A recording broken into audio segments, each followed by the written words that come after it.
afternoon, and welcome to the Sanibel Historical Museum and Village January volunteer update. And we are so glad to have all of you, and we are so honored to have our guests today, the daughters of, well, we call them the Bailey daughters, the daughters of Sam and Frances Bailey.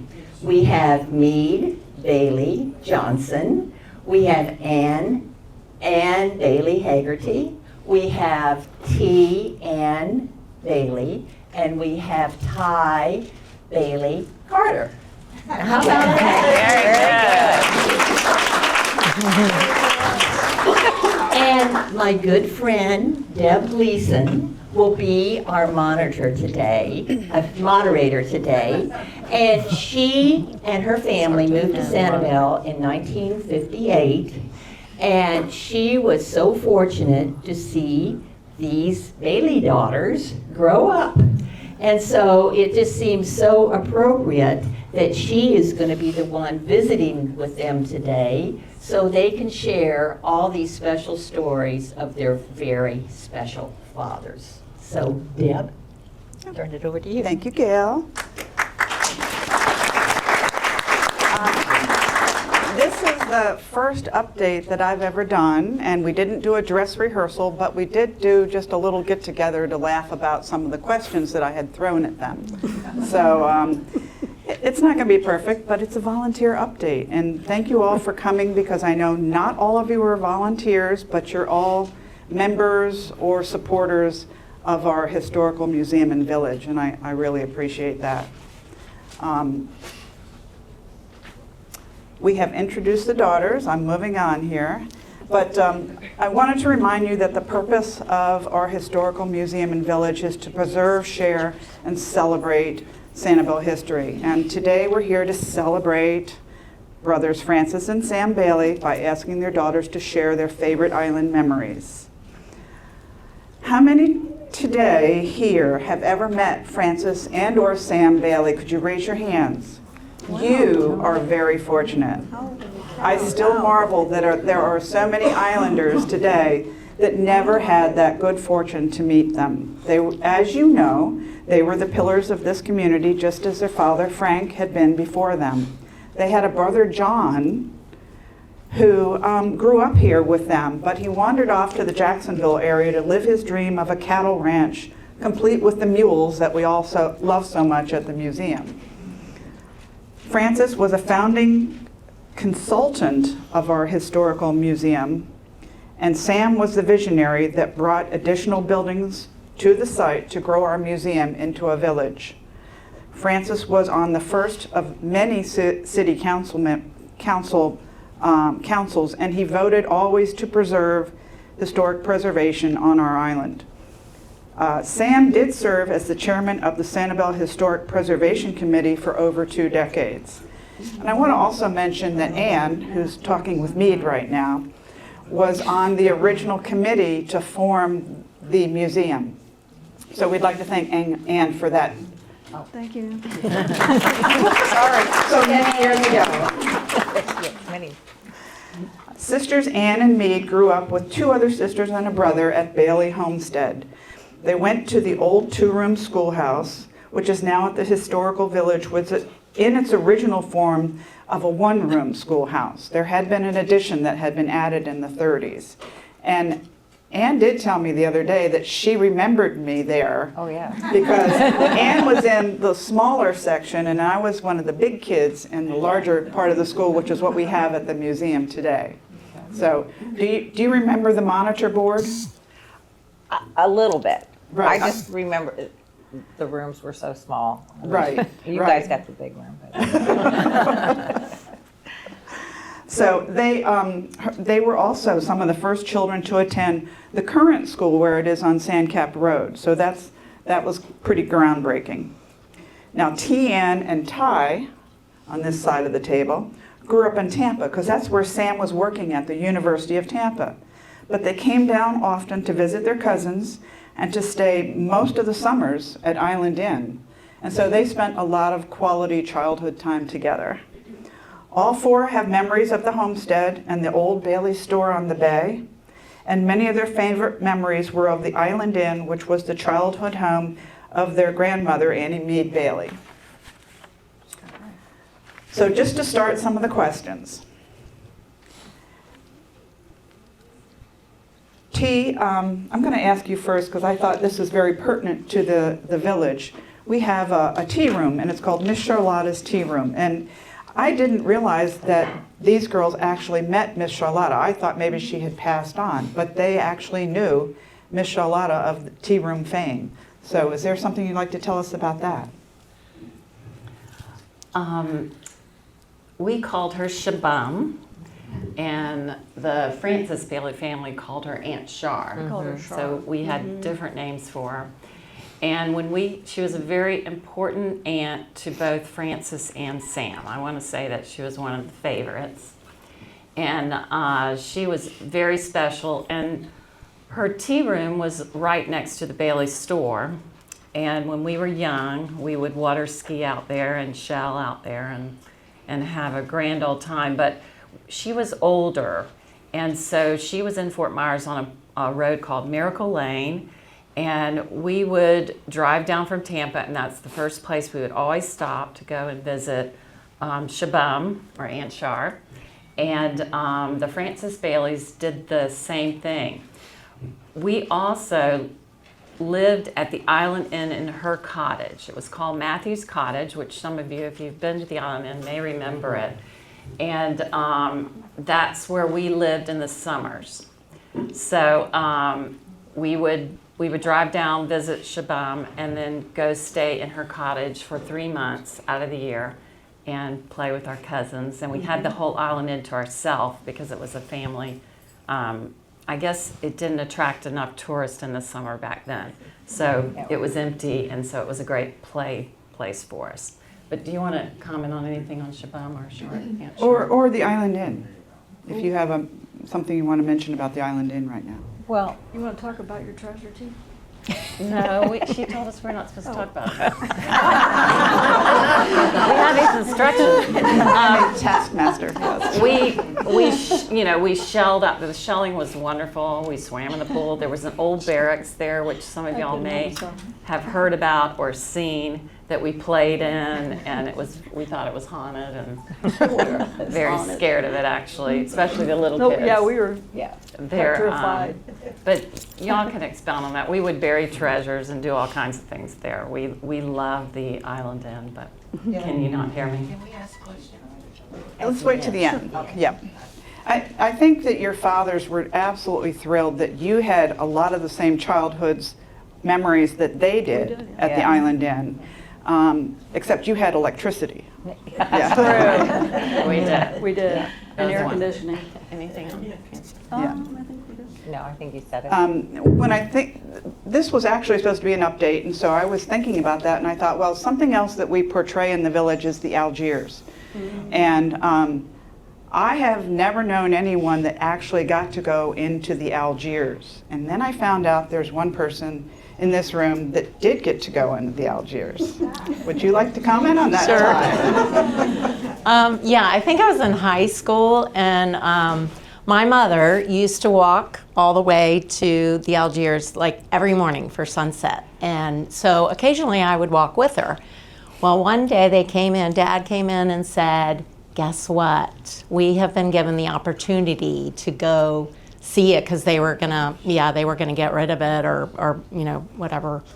And so we did, and I was so excited because Dad used to take us exploring all the time. So it was just this neat little exploration of this, the boat, and because we only saw it from the outside for a long time. And we got to go in, and you could see that it was a home, and it was beautiful. I don't know if they had sold everything out or had the auction yet, but it looked like it hadn't been lived in a while. I don't think they had the auction yet, because they auctioned off things like cabinet doors and that sort of thing, and you would have seen. Yeah, it was. I mean, it was run down, but it was really cool because it was this thing that you had seen forever, and so I was very blessed to get to go in there. She's the only person I know that has been in the Algiers. So. That's her claim to fame. Yay! All right. Yay. And I imagine that you all knew some of your family's friends.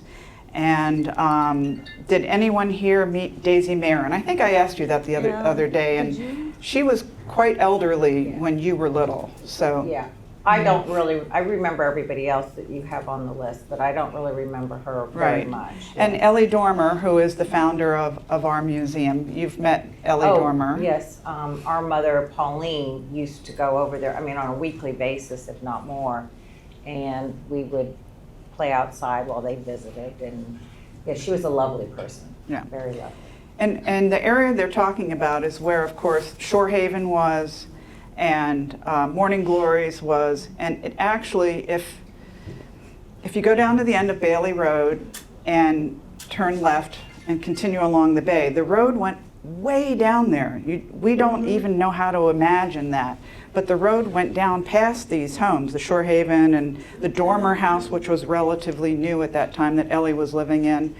And so things have seriously changed in these years, and it was really fun to get together with these girls the other day and just talk about all of those old memories. But Debbie, that road actually ran, and I'm sure you know this, Yeah. but it ran all the way to Woodring's Point. So you could get from the old store, there was a little bridge, but you could get from the old store to the Woodrings. And that was always, and it was along the water, so it was just always Yeah, beautiful. it really was a beautiful bay drive. It really was. Yeah. Yeah. One other person that I thought was really interesting was Eula Rhodes. And I don't know if you've been in the Bailey's store today, because we have a beautiful new exhibit there, and Ray Rhodes does the video in there talking about his parents. His father was the butcher, who was also the policeman on the island. But his mother, Eula, was a fabulous cook. And so did you have any comments about Eula and some of her? Well, I just know her from, she and her husband worked at the store. Oh, that's right. Eula also worked at the store. Yeah. I forgot that. And she just always was a presence because we saw her at the store. But I know she used to make beautiful quilts. And Key lime Well, pie. sea grape Yeah, we jelly. would get Homemade grape jelly. No, sea grape jelly was sea grape her- jelly, Right. guava Sea jelly. grape jelly was her claim to fame, and the same recipe that she had published is the one I used at the store. So, pass it along. Right? It's true. I have to add that, real quick here, that the city has republished a cookbook that was put out by the Children's Center of the Islands, and it's available at the Rec Center. And many of Eula's recipes are in it, and the one that I'm going to try is the Calamundan jelly. Yeah, so We have the she was an excellent cook. And Ann, did you have a story about Clarence Rutland? well, it was very little because I was pretty little, but our the homestead was not far from his house, and he was a widower by the time when I was born. But my mom, Pauline, she would always fix him dinner. I'm not sure every night, but I was the oldest, so I was asked to walk it down and deliver it to him. And what now is such a beautiful home, but as a little kid, he'd open the door and it was like pitch black because of the old pine. I'd be like, here's your food. So I was like, oh, and that's about all I know. But Right. you'd see him in the daylight and he's like, oh, this nice old man. But boy, in his house, he was kind of scary. And if you're a docent there, we don't have that building open right now because it's going through renovations after the storm, and it had some issues, and the roof is very complicated in that building, so that was just recently replaced. But it is a dark building because of the Heart of Pine walls. So what she's saying is what you actually see when you walk in there today. And Meade, did you have one story about Ralph Woodring? Oh, there are many stories. Now, wait a minute. I'm sorry that Ralph couldn't be here with us today. I forgot to invite him so I could get the best stories. Oh, yeah. You would love some of our stories. Ralph was larger than life. And when we were little, we spent a lot of time with Esperanza for lack of being able to hold a babysitter, because there were 5 of us and we were pretty unruly. But she hung in there for Dad after our mom died, and we spent a lot of time up at Woodring Point, but when Ralph rolled up, we all split very quickly. Usually yelling some expletive, but you really can't talk about Ralph without expletives, but we're not allowed to say that. So, Right. no, he was definitely, now he's such a big teddy bear and such a wonderful person. Yeah. He really is. Yeah. Agreed. You want to talk about Ralph? No? As I hoped I mentioned earlier, Jane Bailey Ward couldn't be here today, but she's Ann and Mead's sister, younger sister, and she did send me a couple of comments to make. She got them off last night finally, so we have them here. And her comments about Ralph Woodring was, the whole Woodring family was a huge part of our childhood on Sanibel, and Ralph is a man of the land. He made his living as his mother did on this island with this island. My favorite story about Ralph: as a kid, I would ride my bike all over the island to get to friends' homes or to the store to see my dad, etc. And back then, we didn't have bike paths or sidewalks. And you rode the bike along the edge of the road. Well, Ralph had a pickup truck. And he'd spy me ahead of him on the road, drive up behind me, rev the engine, and lay on the horn, scare the bazonkers out of me, and then pull up beside me, wave and laugh, and then drive off. That's true. She says, I do try to stop by and see him as often as I can when I visit, and he's a true island treasure. He really is. Thank you, Jane. All right. So we've talked about Ralph, and we talked a little bit about Esperanza. And I think I asked you, what was different about her home? Did any of you have a comment that can be repeated in public? Wow. Well, you know, it was very rustic, but we never thought of it as anything but a safe place because of Esperanza. I mean, we practically lived there. If it wasn't at the Island Inn or our home, we were down at I always called her Aunt Speranza because I couldn't say Esperanza. But we were down there a lot, and we just, you know, we had the woods and we had the water, and then sometimes we were out on the boat, which I think I'm gonna let T talk about because we did a lot of boating with her. But her home was just wonderful. I mean, as far as we were concerned, Central. you know. But there were a lot of animals. I mean, there were pigs and chickens and That was the best part. yeah, Goats. iguanas. Don't forget the goats. Goats, yeah. So anyway, but I'll let T say something about her boating. She was one of, as most of y'all know, one of the best fishing guides on Sanibel, and if not the best. And our mother was very close with her, and our father was too, but he was working a lot of times, and so our mother would round us all up, and we would go out fishing with her, and it was just a wonderful experience. She would also take us out shelling and other things. You know, she was just a special character, and her place was, you know, as you said, you don't know what day she'd have a giant pig running by you, or you know, the chickens, and they wallow in the Muck. like Mud. at the whatever. No, Right- it was like right on right the- offshore. it was right on the Yeah, they had a Gulf. pen, right? Like that Their was pen right. extended into And the then Gulf also they Bay. sold bait. So, you know, boats were always coming up, which we would come if we were with Dad and get our bait there and then go on our way. But the whole experience was just unbelievable. It was like you were back in time, even back then. It was absolutely wonderful. I just would love it when my mom wanted to go see who wants to go, you know, and I was like, I'm there. And while she was visiting, we'd get to go outside, you know, chase the chickens, you know, play with, I mean, they were bunnies, they were everything. Bunnies, goats, pigs. I mean, it was very entertaining, and it was a lot of fun, you know, so I was always ready to go when she wanted to go visit, you know, Esperanza. So. And she was always barefoot. Oh yeah, never she never wore wore shoes. shoes. Oh, she I'll, what was it? I'll talk about barefoot. She wore the shoes. So I'm not sure if she'd ever been on a plane, but she came to my wedding in Virginia in October, and apparently when the plane took off, her shoes went flying backwards. So my brother had to go get them and put them on, but what an honor to have her at our wedding. You know, she was really like a grandmother to us. And even since then, since we've had kids, we would go visit her. But we loved her like a grandmother. Yeah. We were that close with her. Yeah. So Your sister Jane said something similar. She said, as I grew older, I'd ride my bike in the afternoon and go sit and talk with her. She was always interested in how I was getting along in the world. And in my college years, I'd come down 3 or 4 times a year and visit Woodring Point. And it was always one of the things I wanted to do. And sometimes even Dad, Francis, would come with me and we'd all sit outside and listen while they got caught up. So she was truly part of your family. oh, Absolutely. absolutely. Absolutely. Wonderful part. All righty.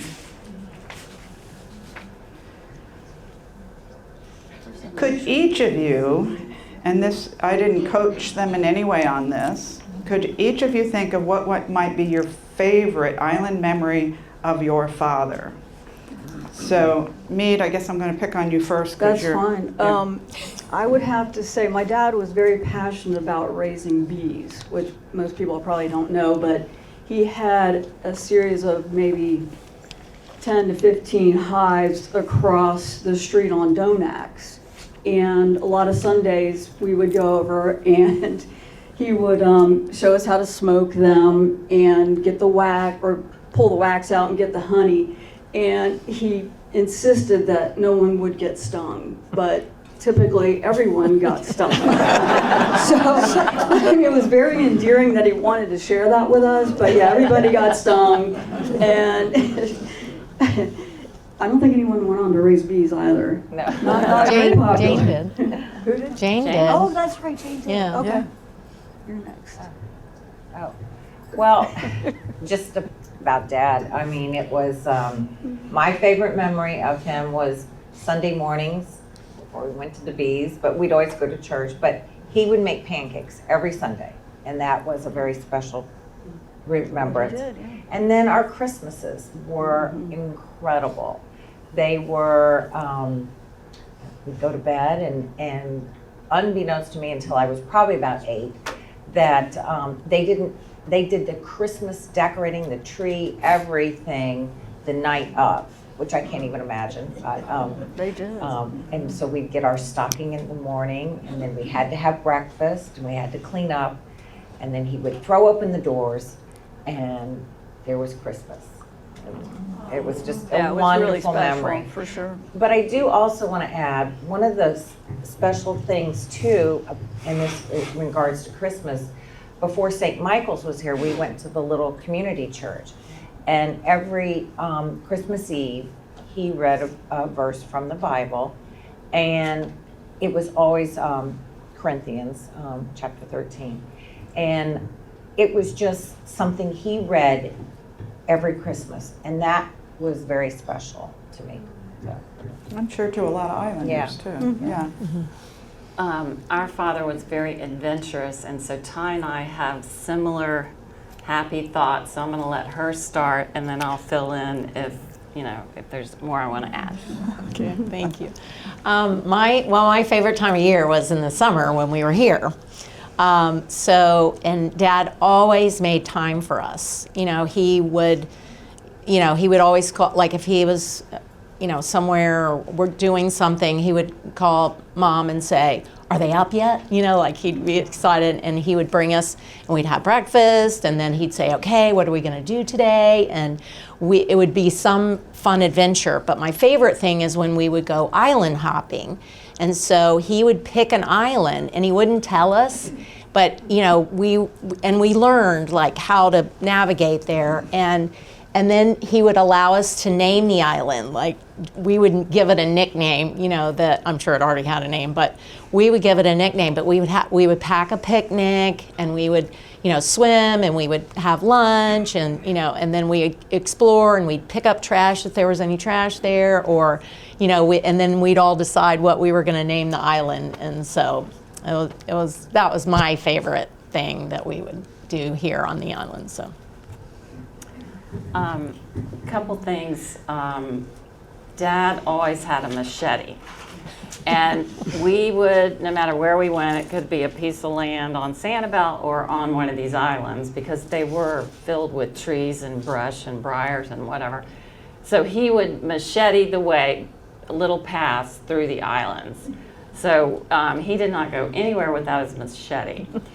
And the other thing is he loved to teach us how to water ski. Our mother was a Cypress Garden water skier. So we learned very young. And so right in front of the Bailey store, we would, and I think y'all skied Yeah, with, we right? skied with yeah, you guys, everybody. yeah. And so Mom would hold our skis when we were little until the boat pulled us up, and Dad would take us skiing. So that was a great memory, because we did all love to water ski, and we learned very young. So. Terrific. Let's see. Jane actually sent something in for that question too.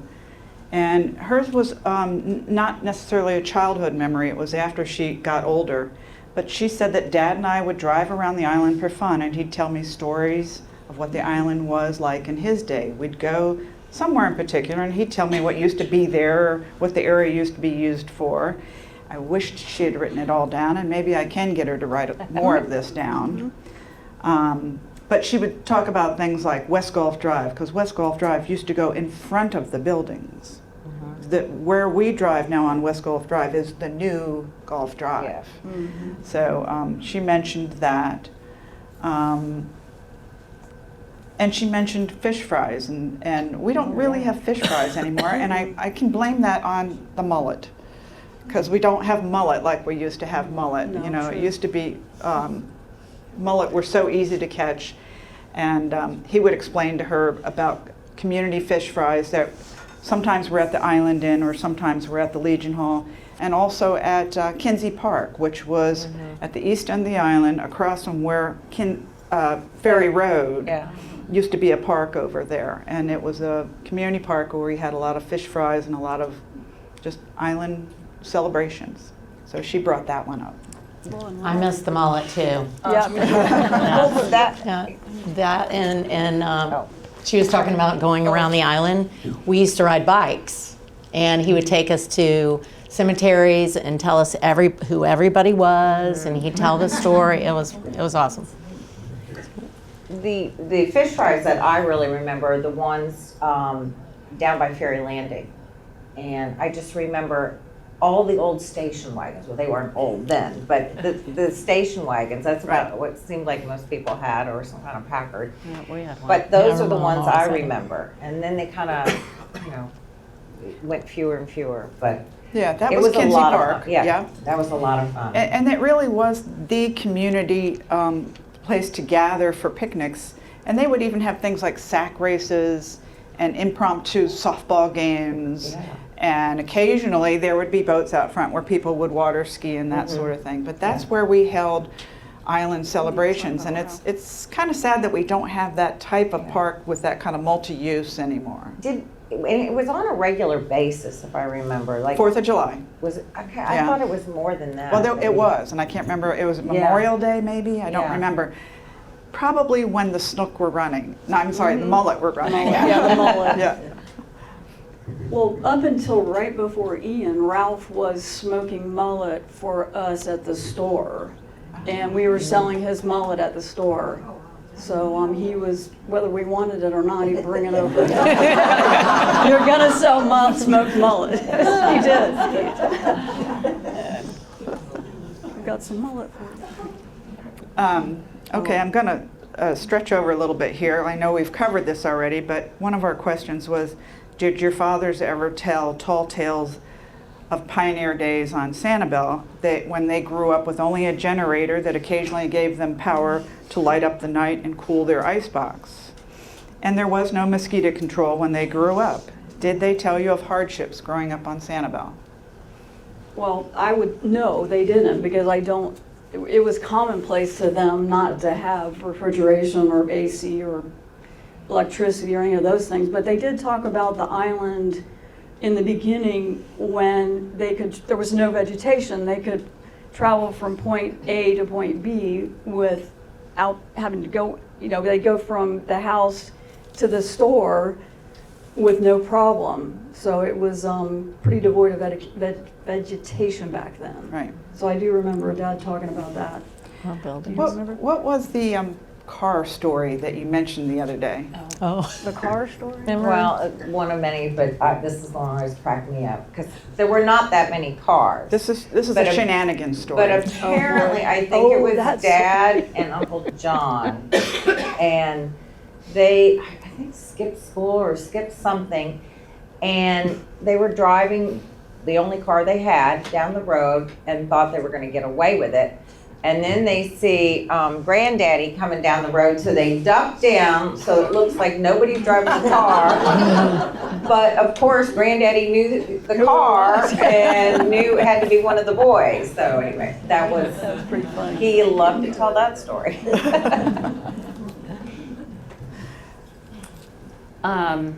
One thing they always talked about, and it was very positive, they were, of course, brought up in the Depression.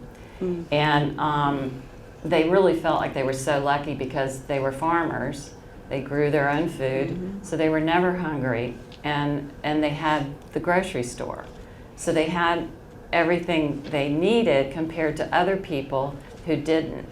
And our grandfather was very generous. If somebody came in and needed food, he would give them the food on credit. And if they never paid the bill, they never paid it. But he would never let anyone go hungry. So he was very well thought of because of that. And the boys thought they were very blessed because they did have groceries and could live. And the mailboat came in every day to the dock and delivered supplies. So they really didn't want for anything, according to them. I mean, I don't know that we could live like they lived, but anyway, anything. No, we couldn't.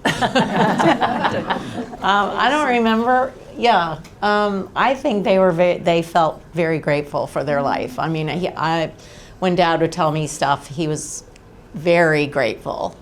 So he never complained, and he'd probably give us a hard time for whining about something.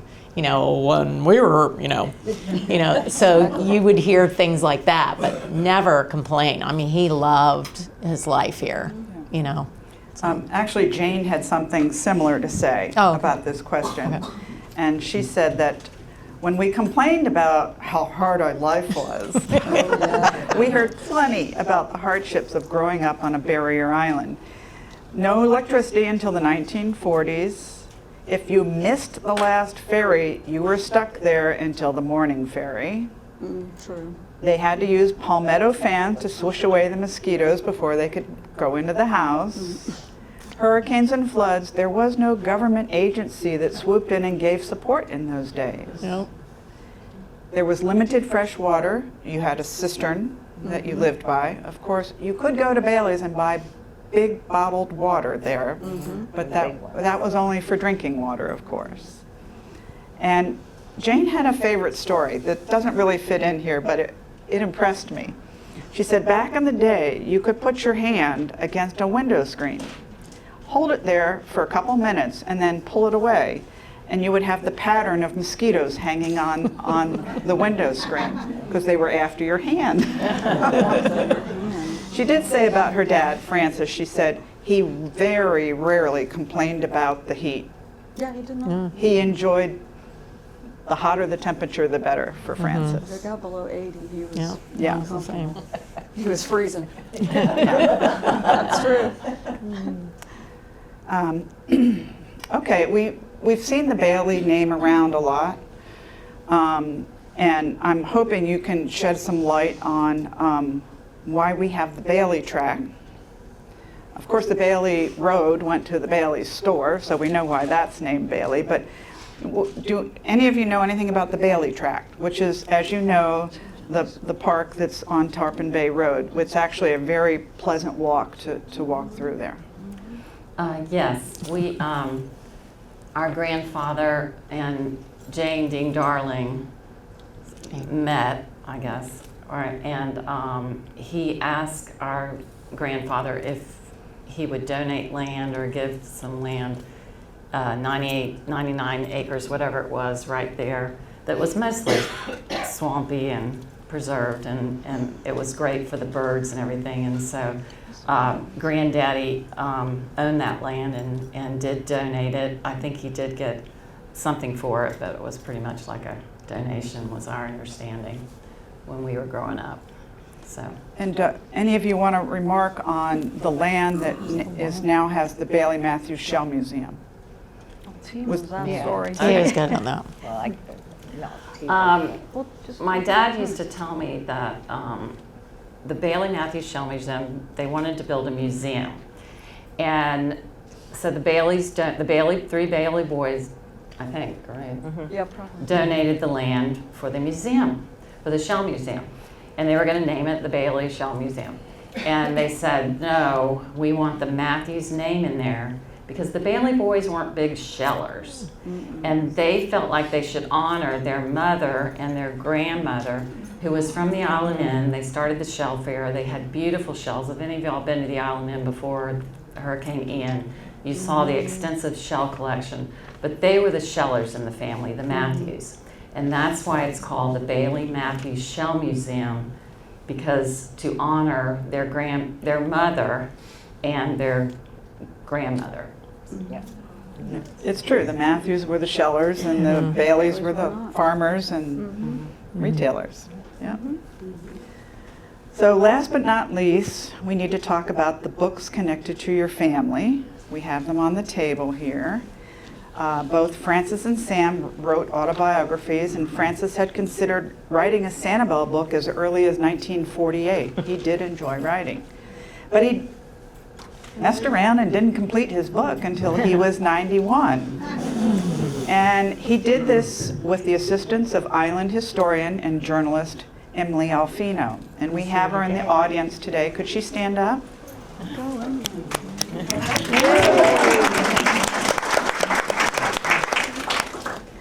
It wasn't an easy task because Frances accomplished a lot in 92 years actually. So we're glad you were here to do that for him.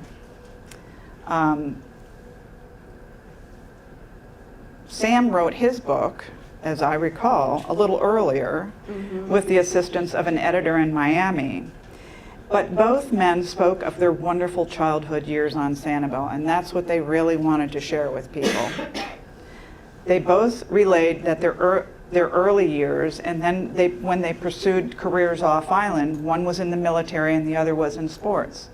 Francis returned home to help his father run the store, and Sam returned after retiring from University of Tampa.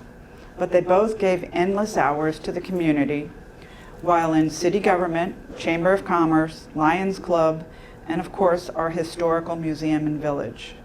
Both were quick to invite visitors to become islanders, and my family was one of those. We walked into the old Bayfront store and Francis sold us right then and there.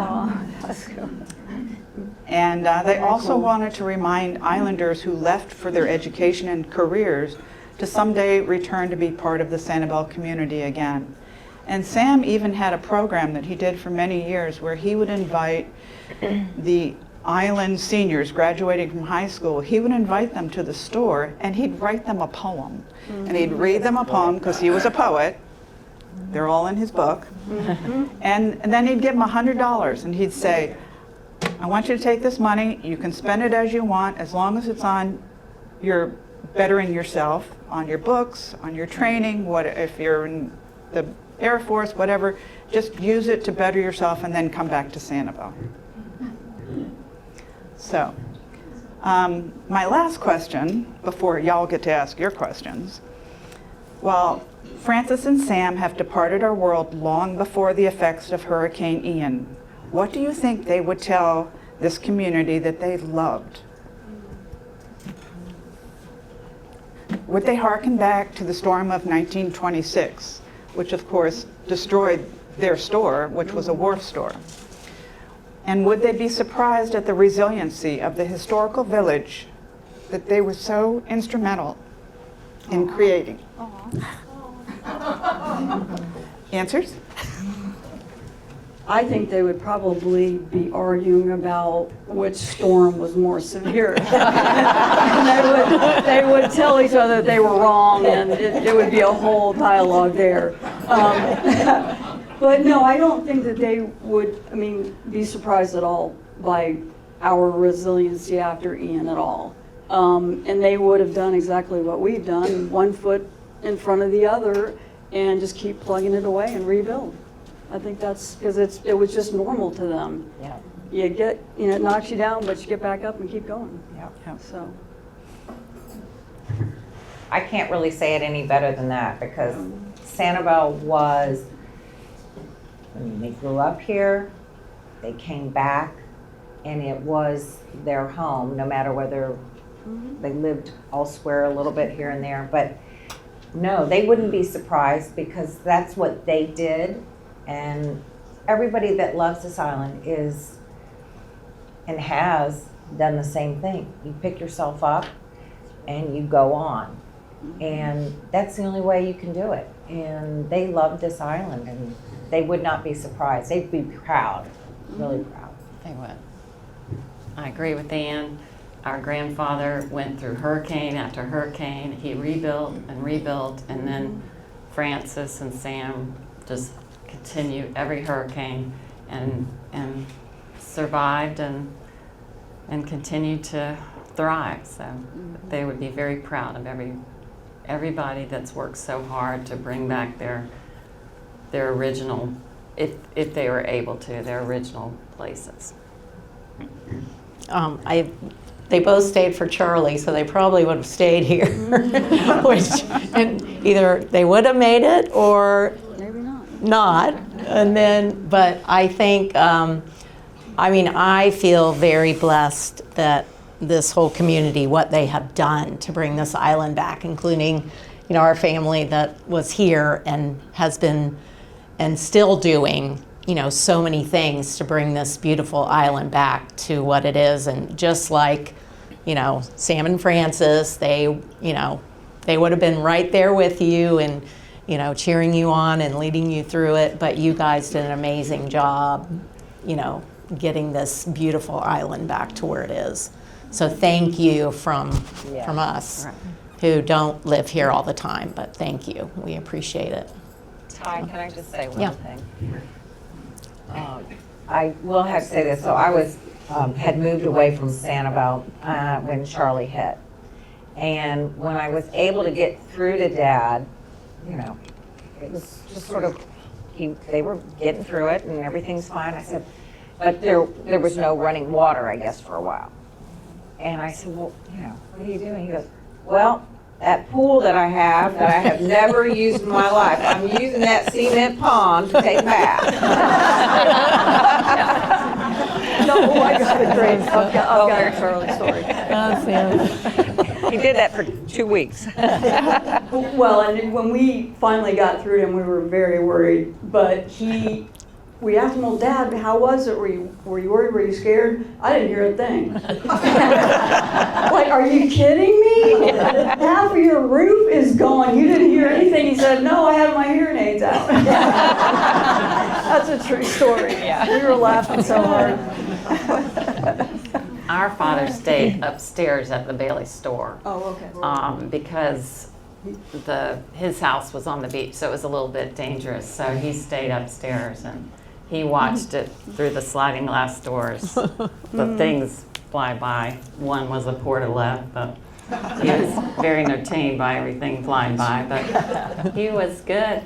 He was happy to stay and then get everybody help and supplies out to the people that needed it and then communities. I think they were able to open pretty early after Charlie. Yeah. Yes, they were. It was more of a tree event than. Right. Right. So I just have one more thing. The hurricane that I remember the most was Hurricane Donna. And I will say this, pretty much everybody evacuated except the Baileys and the McQuaids. There was one tourist family that The Woodrings. stayed in the Woodrings, of Woodrings. course. But the Woodrings didn't come to the house, but there was just Galts. the Galts did. And you know, we were little, so and Deb's a little bit older, but not much. And she and Mark, I just remember thinking, you know, 'cause I was always in awe of them. And but they came over and they made it fun. I mean, we built forts inside the house with every pillow we had, and when we sprung a leak in the roof, I mean, we took turns, you know, dumping the water, and the water came up enough that they had to take a skiff to go over and check the old store.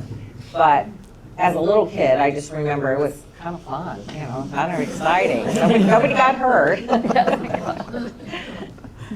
I forgot one thing that I wanted to point out. When you were children, this was the store. This is the picture here of the storefront. And of course, at the museum, this is more or less the store that we envision today. But anyways, that's the one we envision today. What the Baileys did was they enclosed that portico there and made that into the meat department. So there was a whole group of us that only remember that side entrance that we always went to there. And they had turned everything around so that the register was at that door. But it is nice at the village that we try to bring everything back to its original footprint so we know what it was like in the good old days. Yeah. Questions? We need questions, and I'll come and give you the microphone. Thank you, Jim. You mentioned your grandfather, and I think I've seen one picture of him in one of the books, but don't know much about him. But I heard you say that he was responsible for the Bailey Matthew and the Bailey track. When did he pass? Can you give us some more information about him? He passed in the early 50s. 52, I believe. Yeah, I want to say it was 1952. Our parents were married in 51, and he was able to go to their wedding, but Yeah. it was just after that, I Yeah. think. Yeah, I don't think the children ever got to meet No. Frank. No, we never met either of our grandparents. Right. Can you just tell us what the question is? Will the Bailey store be rebuilt? They would like to know if the Bailey store will be rebuilt. Yes. Okay, that's. Where's She said yes. Where's but Richard? Resounding yes. Hold on. First of all, I'd like to just thank all of you lovely ladies for doing this. It's obvious that we here who knew your fathers loved them, and almost as much, I'm sure, as you guys have. So thank you for doing it. You're welcome. I have two questions. When you were growing up, approximately how many people were living on the island? Oh, wow. More than 300, less Full- than 1,000? Full About time, 500. 500 Okay. maybe? Yeah. Yeah, full time. Yeah. But I mean, season was as busy as it is now. I can remember Periwinkle being a parking lot. Oh, sorry. Traffic was horrendous back then, according to us. I mean, we were on our bikes everywhere, but I remember season being very, very busy. I have one more question. Where did Shabam come from? Why did you call her Shabam? Well, that was her name, Shabam. Well, Well, one, we're not sure which brother, but one of them couldn't say her name. You know how you have family it was Dad or nicknames? Francis, Dad, Yeah. Francis or Sam. Yeah, so Yeah, like we're not T sure. said earlier, like we called her Aunt Shar, and it could have been. Yeah, it could have been our dad, but She we're was not. Charlotta Matthews. Yes, Yeah. Charlotta Matthews. But But Shabam Shabam. was because someone couldn't pronounce her name. We think. That's their take on it. But I Yeah. will say this, the Matthews side of our family, and I did not realize this until I moved to Louisville, Kentucky, came from Pee Wee Valley. And so they're like right down the road from us, and that was quite eye-opening, and, That's something. yeah. I think if you read Francis's book, actually, he has another funny explanation, and maybe he made it up, but is that she couldn't drive a standard shift. And there was some kind of a comment that Yeah, I remember she made or someone made, and that's how they got her to, they named her Shabumba Bumba Bum or something. I got it. I remember that. Could you just tell me and I'll repeat I it? can say it loud. Okay. How would your great-grandmother decided to come from Kentucky to Sanibel, the homestead, without her husband? Your husband must have passed at that time, right? The question was, how did your great grandmother come to the island? Well, I mean, they were cousins. I mean, the Matthews and. T knows this. Oh, Tina. Yeah, you tell I them. know, what? Which Uncle are we talking about, Ernest. the Matthews or the Baileys? The Baileys. Oh, the Bailey. You're asking about the Baileys. Then she came with Yeah. Yes. Ernest. And Uncle Ernest came first. He was an explorer and always traveling. And he came and found Sanibel and saw that there was farming available here. If you farm for so many years, you get credit back, or you get the land for free, Land or you get grants. to own the land, I guess is how it worked back then. And so he went back to Kentucky, and they had it's tobacco, but it was like snuff. It was a business. Bailey's Comfort was the name of it. That was Y'all in correct me Virginia if I'm first. wrong. Oh, there Is that You're right. That was in Virginia first, and then they moved to Kentucky. Yeah. Anyway. And so they sold everything, and he talked his mom and his brother, which was our grandfather, into moving down here and farming. And that's how we got down here. That answers the question. You got anything to add? No. this was your great uncle Ernest, Yes, right? great uncle. Right. Correct. And could you tell us a colorful story about him? Oh, boy. In a nice way. Oh, okay. He used to sunbathe in the nude.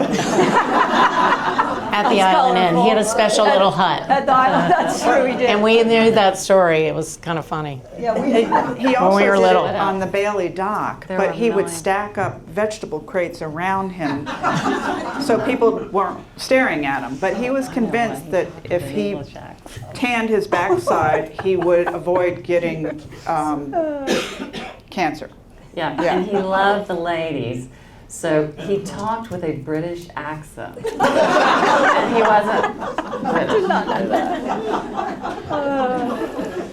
I will say, having grown up at the Island Inn, and we all played there, but for many years, there were always cheeky huts around for people to take shelter from the sun, but there were several that did not have a roof, but they had 4 walls, so you could, at the time, nude sunbathe, but that's where it started, from Ernest. Emily, did you have a question? I do. Somehow I knew that. Okay, just holler it and let me repeat it for You can hear them. me. Yeah. Yeah, she probably knows more than we I did. heard Ralph say once that he was scared of Esperanza. Now, it was at a gathering like this, and I think he was probably going for a laugh, which he got. But I thought there was maybe a little bit of seed of truth there. So was there a side of her that was kind of scary? What the question is, was Esperanza quite the disciplinarian, because we're talking about her son Ralph? I never saw that. I mean, I'm No, we sure just she was saw- a very strong woman. She had to be from how she grew up. But no, she was not with us, anyway. she was always so sweet. But, Ralph was her son, and so I'm sure there might have been a few times that she had to discipline him, yeah. Well, I mean, even now, you really can't have a conversation with Ralph about her without him getting teary-eyed and Yeah. getting upset. He loved his mother more than anything. Yeah. But she was always so sweet and caring with us, for sure. I think it was true that you did not cross her. Yeah, I think, Yeah. yeah. I'm sure he was. Yeah. She did have a shotgun, so if you came on her land, you were not invited. So does he. He does too. That's a true story. Any other questions? Go ahead, say it. and I'll I'm repeat it. just curious well, first off, thank you all for coming, and I'm welcome. curious what you are all doing these days, where you live, and You want to start with Let's- Mary? Where you are. And Well, I have no idea where Mary Mead's living. No, I always say live on an island. We feel very fortunate, and we run the family business along with the next generation, our 3 children. And I moved when I think I was close to, I don't know, 45 or 50. So I was here for a long time, but I moved to Missouri for 6 years. And when my husband said, hey, we're moving, and I'm like, I've flown over that state, I know nothing about it. But then I moved to Louisville, Kentucky, where I've been for almost 20 years, and my husband's family was from there. So, and I loved it very much. and you come back often. I come back, yes, as much as Mary Mead and Richard will put up with me. Yeah, their own room for crying out loud. I work for, I live in Tampa, and if you've ever heard of Ybor City, I've been working in that city. I was hired by a guy named Daryl Shaw, who's redeveloping and restoring Ybor City. And so he called me to help with his company, and we've grown it, and so I manage and oversee his renovations and all of the work he's done there, which is very rewarding, and I love it. But I also oversee, we own the Grog Shop, if any of y'all know where that is. It's in the old gas station where it survived the Hurricane Ian. So we were fortunate enough to move into that, and so I come down at least once a month, check on the business, and basically just to enjoy Sanibel and be here for a few days. I live in Tampa also. We grew up there and have lived there all our lives. I was a teacher like my mother, and I loved sports like my father. So I was a physical education teacher and a coach for about 20 some years. And then I've done a lot of volunteer work. I do a lot for my church, and I have 2 daughters, and my husband has 2 older daughters. So we have 4 girls, and we have 4 grandkids. So that's so I'm. I want to just say something. So this is something about Dad that I did not find out until I moved into his little honeymoon cottage that was on West Gulf Drive. And I was going through the attic and found a bunch of letters. And my father, unbeknownst to me, was quite a romantic. But he had written these letters to our mother, Pauline Engel, and her dad started Engel's, what is it called now? It was Jensen's. Twin Palms. Yeah, Jensen's. yeah, It was Palms. Twin Palms, right? Yeah, Twin Palms, but So- Jensen's on Captiva. Yeah. So they would have, at that time, a phone, but you had to go through the switchboard. So a lot of times he would write a letter, and his handwriting was, you might not be able to read it, but you knew who it came from. But he would just write on the envelope, to the most beautiful girl on Captiva. And it would come up by the mailboat, and then it was delivered to her. And he did it sometimes just to ask her to go to a dance at the community house. But there were quite a few of them. I know most of them I brought to or almost all of them I brought to the store, and I don't know whatever happened to them after that. But I was lucky enough to keep, I think I might have 4 of them. But to me, that was the most romantic thing ever. You never stop learning about your parents. Yeah, yeah, You know, yeah. That's true. Any other questions? We got 2 minutes. Yes, yes. So, yep. Hi, thanks for being here. I'm one of the docents at the museum, and one of the stories that we tell is that somewhere around Miss Charlotta's, there was a miniature golf course. Yes. Do any of you remember that, and what can you tell me about it? I don't remember it. I just read it, I think, in Dad's book or something. But Yeah. Yeah, we knew it was there, but I didn't recall it because when we used to hang out there, there was somebody else living there. You know, Yeah. the tea room was. It dilapidated over the years, and when we first started the museum, a few of the docents did go out and collect some of the artifacts from it. But they were so far gone, most of it was constructed out of wood, that we couldn't save it. But it had been something for the gentlemen to, you know, pass the time while the ladies were having their tea. Have you ever And seen any pictures or anything of it? no, it's very odd. That is weird. Yeah.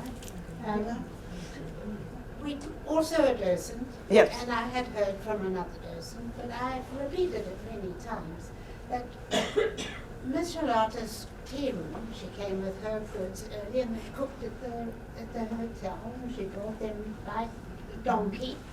And there were only ever women in there. Apparently she wasn't she thought children were dirty and sandy and didn't want them.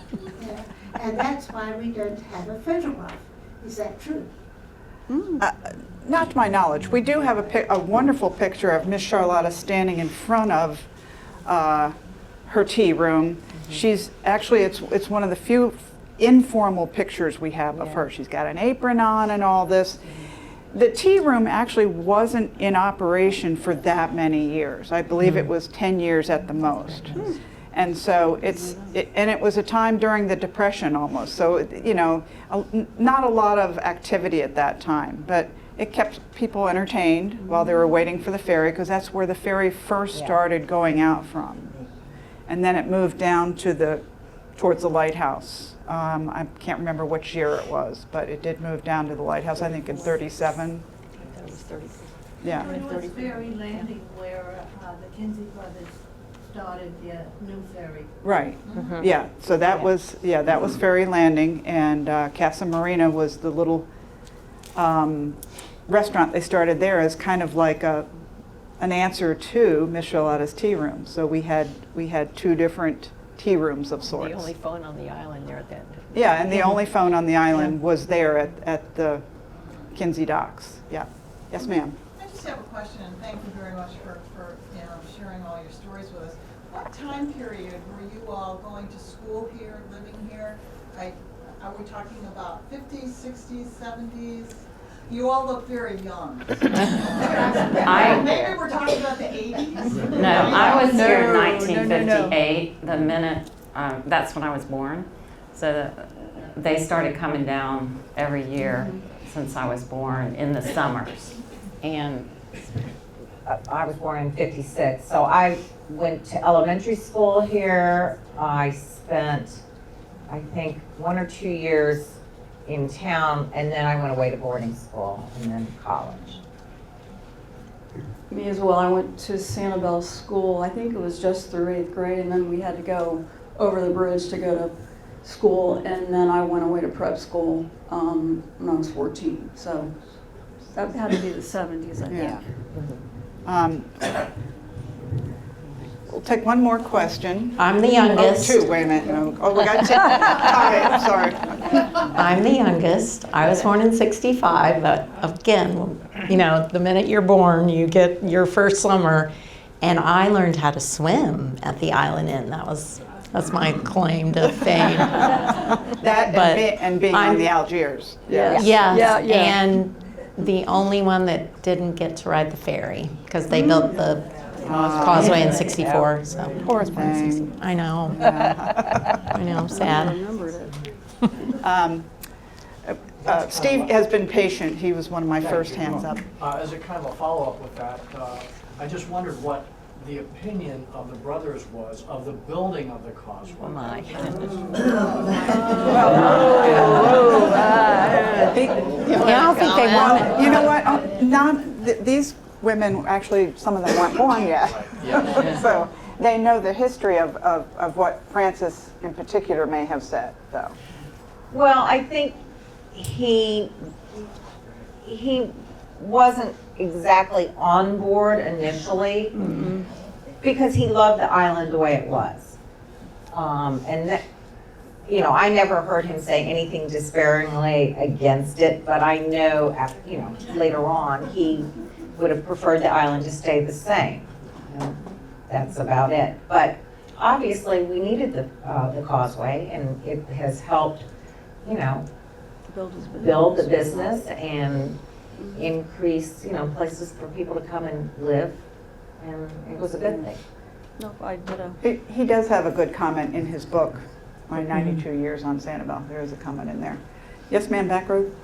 Oh, I heard years ago, did they have a nude beach on Sanibel? did y'all ever go to the nude beach?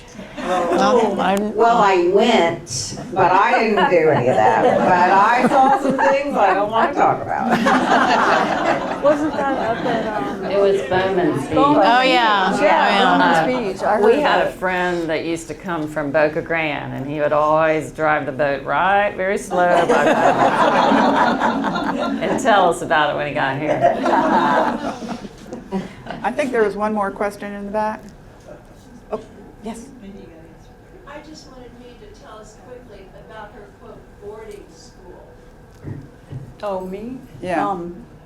Well, I was very fortunate to go to school on a tall ship for 3 years, and we went all over the world, but we were all responsible for running the ship. And it taught me a lot about myself and about the world and about other people, and I was very, very fortunate to be able to do that. It was a great way to go to school and see the world, and I don't think I'll ever be in that position again, but it would be nice.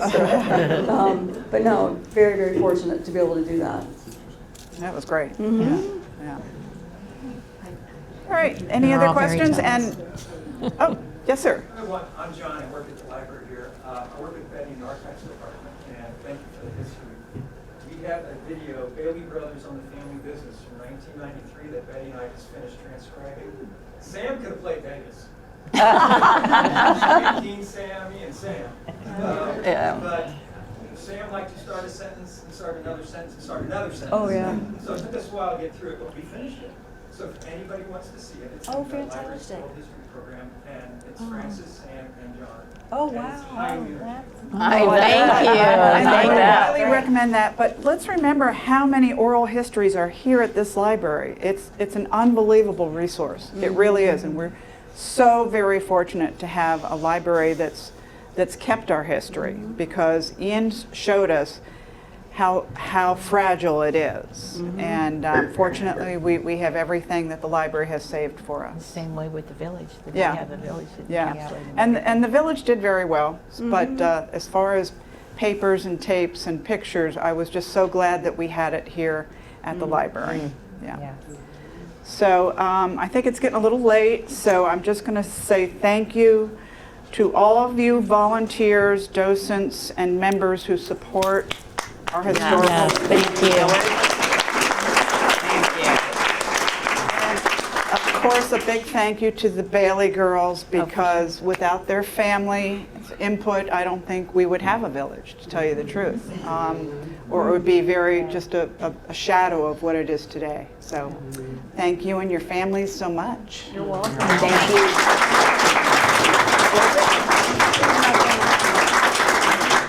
I echo everything that Deb said, and you know, your fathers, we, and many of us here in the room, had the good fortune of getting to know them and knew what perfectly fine men they were.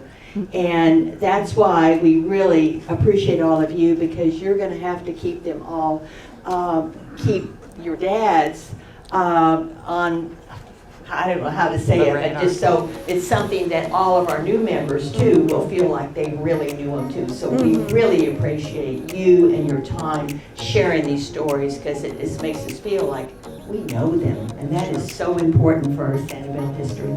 So thank you so much. Thank you. Really Thank you for having appreciate us. it. Thank you. I just want to say